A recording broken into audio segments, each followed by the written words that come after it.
The Japanese Quince is the most widely anthologized short story by British author John Galsworthy and is regarded as a miniature masterpiece of early 20th century naturalism.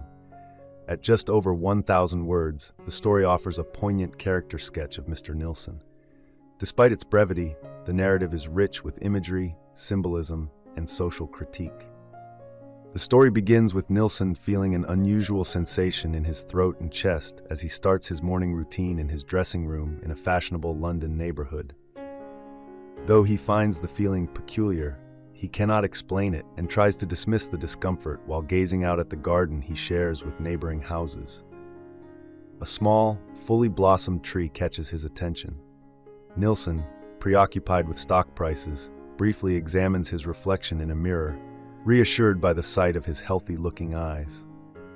After collecting the morning paper, he decides to stroll in the garden while awaiting breakfast. As he circles the path, the strange sensation persists. His thoughts about the faint aching just above his heart are interrupted by the song of a blackbird, which he sees perched in the tree he had previously noticed. Enchanted by the bird and the vibrant blooms, Nilson stands mesmerized. His moment of quiet reflection is abruptly interrupted by the realization that someone else is near. Initially irked by having to share his solitude, Nilson finds that the intruder is his neighbor, Mr. Tandram. The encounter is awkward, leaving Nilson uncertain about how to respond appropriately. The two men, though neighbors, have not yet formally met.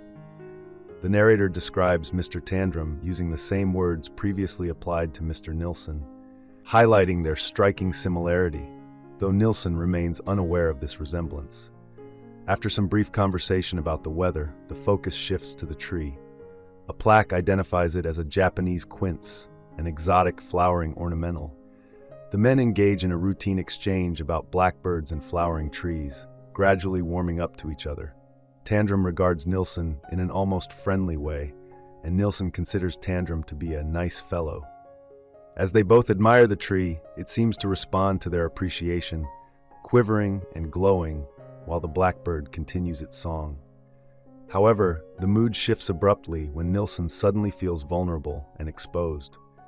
Just moments before, he had thought of Tandram as a nice fellow, but now the neighbor appears foolish to him, as if he were seeing himself reflected back. The two men continue their walk, each clutching their newspapers behind their backs. Nilson slows his pace to avoid arriving at his doorstep simultaneously with Tandram. Upon reaching his house, Nilson hears a cough or sigh and looks up to see Tandram peering out from his window at the tree. This encounter leaves Nilson unsettled, though he cannot quite understand why. He enters his house, opens his newspaper, and the story concludes quietly, mirroring its beginning, framed by an inexplicable physical sensation at the start and a similarly baffling emotional response at the end. I hope you enjoyed this video. Leave a like if you did, and be sure to subscribe. Thank you.